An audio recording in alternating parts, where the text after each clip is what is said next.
Recently, I came across a Twitter post, or X, or whatever, that tries to paint slavery, specifically slavery in the early United States, in a positive light. And then I found some more, so let's see if they are right, or are they using fallacies or other propaganda techniques. The first one tries to present the experience of slaves in an idyllic way, saying that picking cotton is easy, it's basically carrying pillows, you can also sing songs while doing it, and at the end of the day, you can even have some warm food.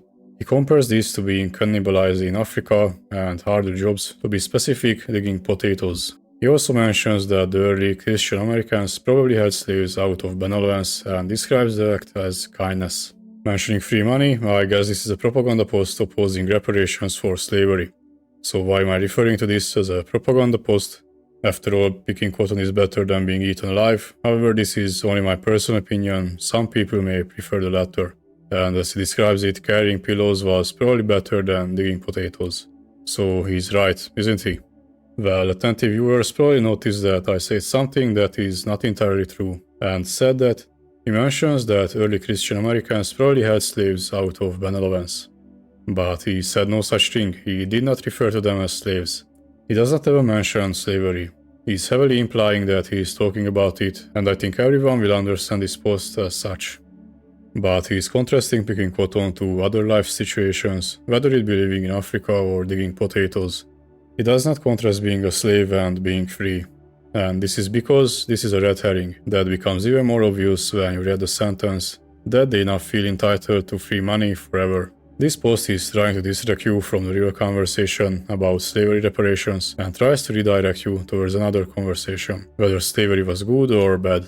But it's even better because, as I said, the discussion is not about slavery versus freedom, but working on a cotton plantation versus living in Africa or farming potatoes. And something similar is happening in this post from 9gag, a meme website. Although much more subtle, the contrast here is between cotton picking and coal mining, and this Facebook post highlights the positives of being a slave, referring to being sheltered and fed, and that some slave owners were allegedly good and loved their slaves. So to focus again on the original post, as I said, this is a red herring and a bad argument against reparations for slavery. I am not trying to persuade you to support reparations, my channel is not about politics, it's about propaganda and fallacies. And this does not mean that I am trying to persuade you to be against reparations.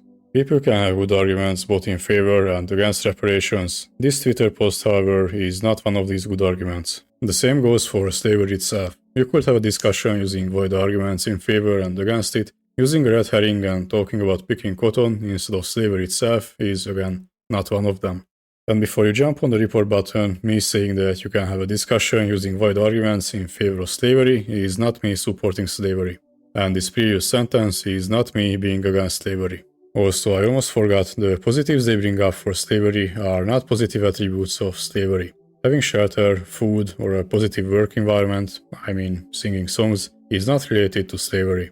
You can have all of these things without slavery, so arguing or implying that these things are a direct result of slavery is fallacious.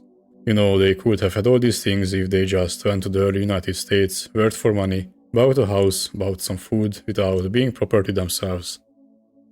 Since it is close to the topic, I also want to mention this last post that also highlights some similar points referring to access to clothes, buildings and cars, again, not a positive result of slavery.